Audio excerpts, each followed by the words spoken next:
I have been struggling with this situation for weeks now and finally decided to write about it. I, 29M, have always had a complicated relationship with my father James, 47M.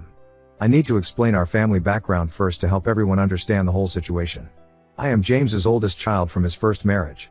My biological mother left when I was 2, and I barely remember her. She struggled with drug addiction and eventually disappeared from our lives completely. I later found out she passed away when I was 8, but James never told me. I discovered this through my grandparents when I was 16. After my mom left, I mostly lived with my grandparents until I was 10. James was always working and barely around. My grandparents were amazing people who gave me stability and love during those early years.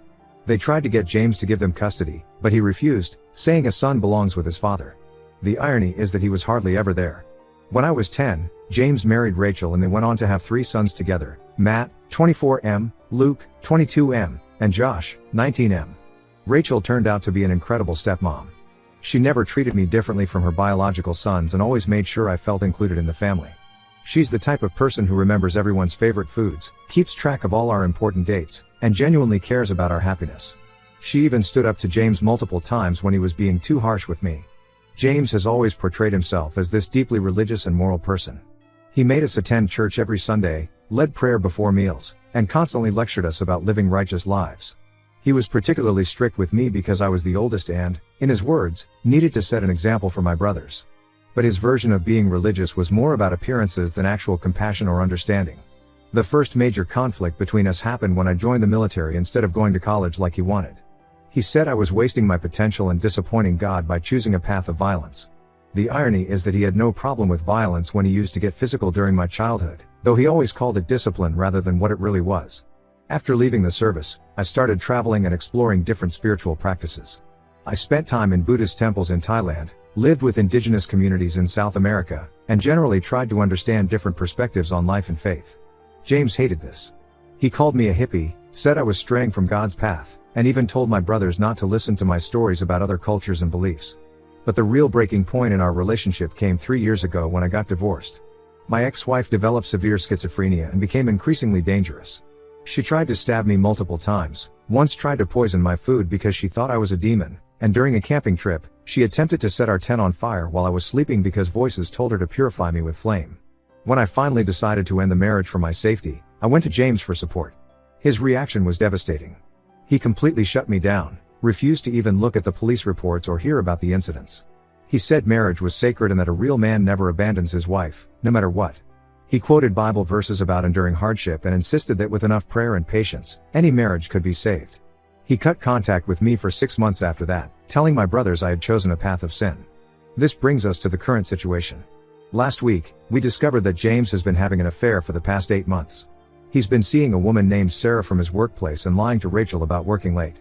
We found out because Sarah's teenage son posted a photo on Instagram where James was visible in their house, having what looked like a family dinner with them. The photo caption was about family game night, and James was sitting there smiling like he belonged there. When Rachel confronted him, his response was cruel beyond belief. He told her he hasn't loved her for the past 20 years and that she's no longer attractive to him. Rachel, who has maintained herself well at 45, raised 4 boys including me, and supported James through everything, was completely blindsided. She's begging him to end the affair and go to counseling, but he's refusing. He actually had the audacity to say that Rachel should see a therapist to deal with her inability to be happy for his happiness. The hypocrisy of it all is what really gets to me. Just last month, Matt needed James's help. Matt works at James's gravel company and makes $25 per hour, but he needed verification of $30 per hour income for a home loan application.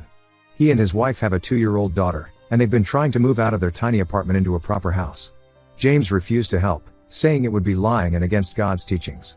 He gave Matt this whole lecture about honesty and integrity, saying that God sees everything and judges us by our actions. Now we know he was probably sitting in Sarah's house that very evening, lying to everyone about where he was. Rachel has begged us not to confront James about knowing the affair.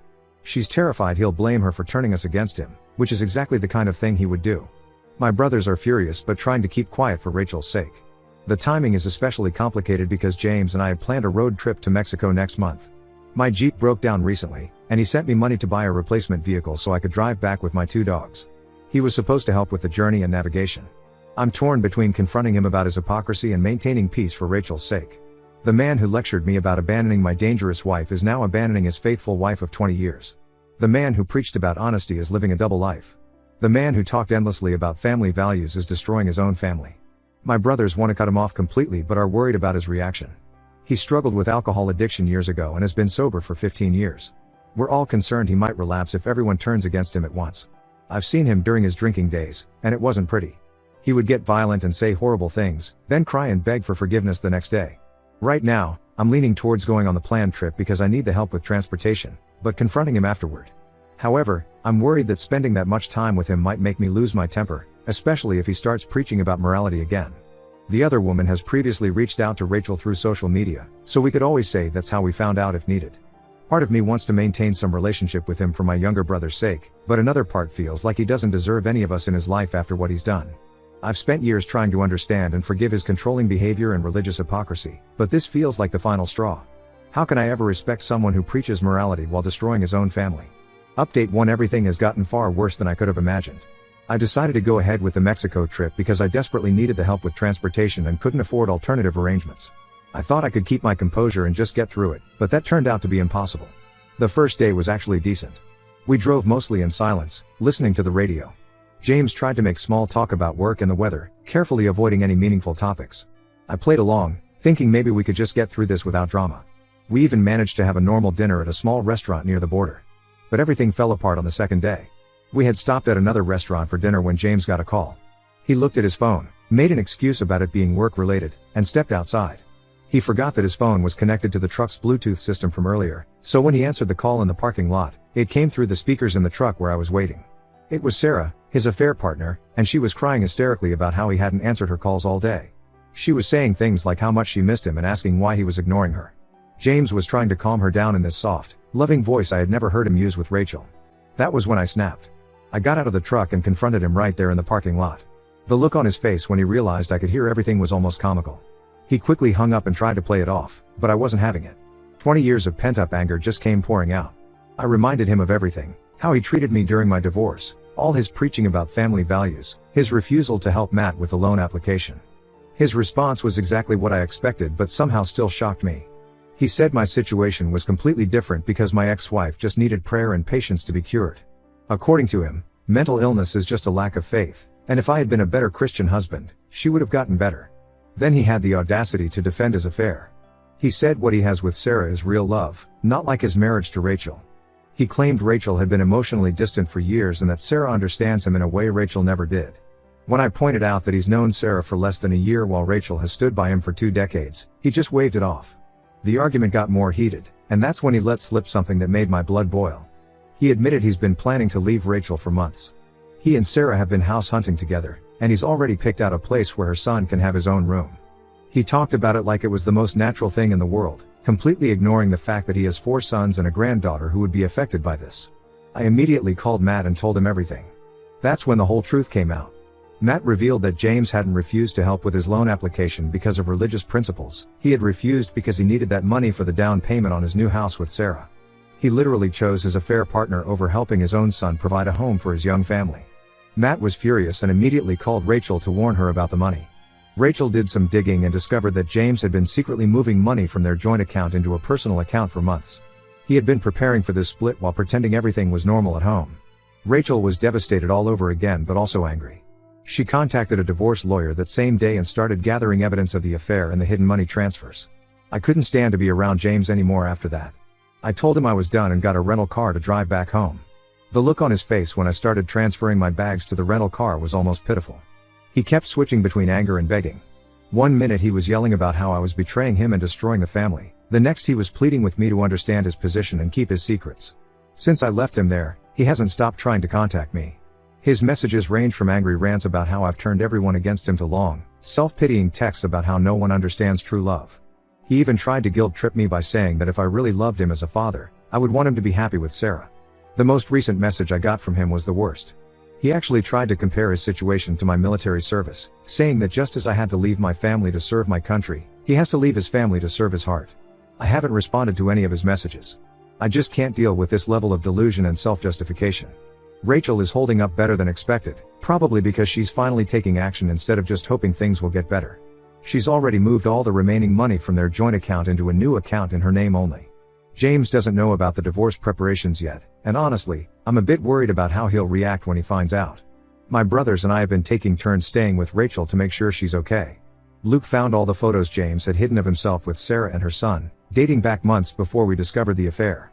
Josh discovered that James had even bought Sarah's son a gaming console for Christmas, the same Christmas he told Josh he couldn't afford to help with his college application fees. The more we discover, the more it becomes clear that James has been living a complete double life. The man who raised us to believe in honesty and integrity has been lying to everyone for months, possibly years. I don't know how we can ever trust anything he says again. Update 2: Everything has completely fallen apart now. The situation with James has gotten so much worse than any of us expected. After Rachel filed for divorce, James's entire world seemed to crumble, and his reaction has been nothing short of catastrophic. Last Tuesday, James showed up at our family home completely drunk. This was shocking enough since he'd been sober for 15 years, but his behavior was absolutely terrible. He started banging on the door at midnight, screaming about betrayal and how his family had turned against him. Rachel had to call me because she was terrified. She'd never seen him this bad, even during his drinking days before sobriety. When I got there, he was sitting on the front lawn, crying and talking to himself. The neighbors had come out to see what was happening, which made everything even more humiliating for Rachel. James kept shouting about how none of us understand true love and how we're all just jealous of his happiness with Sarah. But here's the real kicker: Sarah dumped him. Apparently, she had no idea about most of his plans. She thought their relationship was just a casual thing, something fun between two co-workers. When she found out he was planning to buy a house for them and that he'd been moving money around to leave Rachel, she was horrified. She had never asked him to leave his family and didn't want that responsibility. What made it worse was that Sarah's son had gotten attached to James and was upset about the whole situation. Sarah blocked James on everything and told her son to delete all their photos together and never post anything about James again. She even requested a transfer to a different branch of the company to avoid him. James couldn't handle the rejection. He started showing up at Sarah's workplace, sending her endless messages from different numbers, and even tried to contact her son through his gaming accounts. She had to threaten him with a restraining order to make him stop. The truly pathetic part was when he showed up at my apartment last night. He was drunk again, barely able to stand, and started crying about how he'd lost everything. But he wasn't crying about losing his wife of 20 years or his sons, he was crying about Sarah. He kept saying she was his soulmate and begging me to help him win her back. He didn't mention Rachel once during his entire breakdown. Instead, he started blaming Rachel for everything. He convinced himself that Rachel must have contacted Sarah and turned her against him.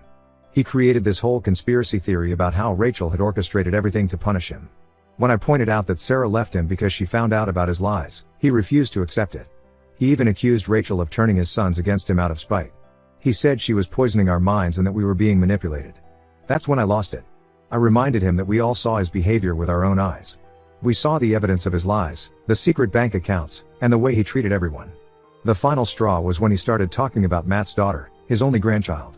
He said that Rachel was probably telling her lies about him too, and that he had a right to see her. This was after he'd shown up drunk at Matt's house multiple times, scaring his granddaughter with his behavior. That's when I told him to leave and never contact me again. Before he left, he tried one last manipulation tactic. He brought up my biological mother, saying that she would be ashamed of how I'm treating him. This from the man who never even told me when she died. I had to learn about my own mother's death from my grandparents years later. That was the moment I knew there was no coming back from this. The next day, Luke told me that James had tried to get into Rachel's email to delete evidence she'd gathered for the divorce. He failed because Rachel had already changed all her passwords, but the attempt just showed how desperate he's becoming. He's lost all sense of right and wrong. Josh found out that James had even tried to convince some church members that Rachel had been unfaithful first, and that's why he turned to Sarah. Fortunately, nobody believed him because they'd all seen Rachel's dedication to him and the family over the years. It's becoming clear that James isn't the man any of us thought he was. He's not just having a midlife crisis or making a mistake, he's showing us who he really is. The facade of the religious, moral father has completely crumbled, revealing someone we don't recognize and don't want in our lives anymore. Update 3: It's been 3 months since everything blew up, and I felt I should give one final update. I haven't spoken to James since that night at my apartment, though not for lack of trying on his part. He's gotten increasingly desperate in his attempts to contact us, using every possible avenue he can think of. First, he had his pastor call me. The pastor tried to convince me that it was my Christian duty to forgive my father. I told him about James's behavior, the drinking, and how he tried to blame Rachel for everything. The pastor hasn't called back since. Then James started sending messages through extended family members. He told my aunt that he was dying. He wasn't, to get her to plead with us to reconcile. He told my cousin that Rachel had been abusive to him for years, she hadn't, to try to get sympathy. Nobody believes his lies anymore. Rachel's divorce is proceeding well. She found out that James had been taking money from the company too, not just their personal accounts. The company's board forced him to step down after he showed up drunk too many times. They're doing a full audit now. Rachel's lawyer says this actually works in her favor for the divorce settlement. The change in Rachel has been amazing to see. She's moved in with her sister and started taking art classes, something James always criticized as a waste of time. She's even started selling some of her paintings online. Last week, she told me she hasn't felt this free in 20 years. My brothers and I have grown much closer through all this. We have weekly family dinners at Rachel's sister's place. Matt's daughter, our little ray of sunshine, loves these dinners because she gets to play with her uncles and draw with Grandma Rachel. James isn't allowed to see her anymore after he showed up drunk at Matt's house 3 times, demanding to see her. The last time, he scared her so badly that she still asks if the angry man is coming back. Luke drove past James's new apartment last week. His truck was there, surrounded by empty bottles. He's living in this rundown complex on the edge of town, the complete opposite of the fancy house he'd planned to buy with Sarah. Speaking of Sarah, she's apparently dating someone new and has moved to a different city with her son. Some family members from church keep saying I should help James because he's still my father and he's struggling. They say he's lost everything: his wife, his sons, his job, his reputation, and his sobriety. But I remember how he treated me during my divorce, how he hid my mother's death from me, how he chose his affair partner over helping his own son, and how he tried to blame Rachel for his choices. The last attempt at contact came yesterday. James left a letter in my mailbox. I almost didn't read it, but curiosity got the better of me. It was 15 pages of him talking about himself, his pain, his losses. Not once did he apologize for what he did to Rachel or acknowledge how he hurt his family. Instead, he wrote about how we all failed him by not supporting his chance at true love. I've made peace with my decision to cut him off.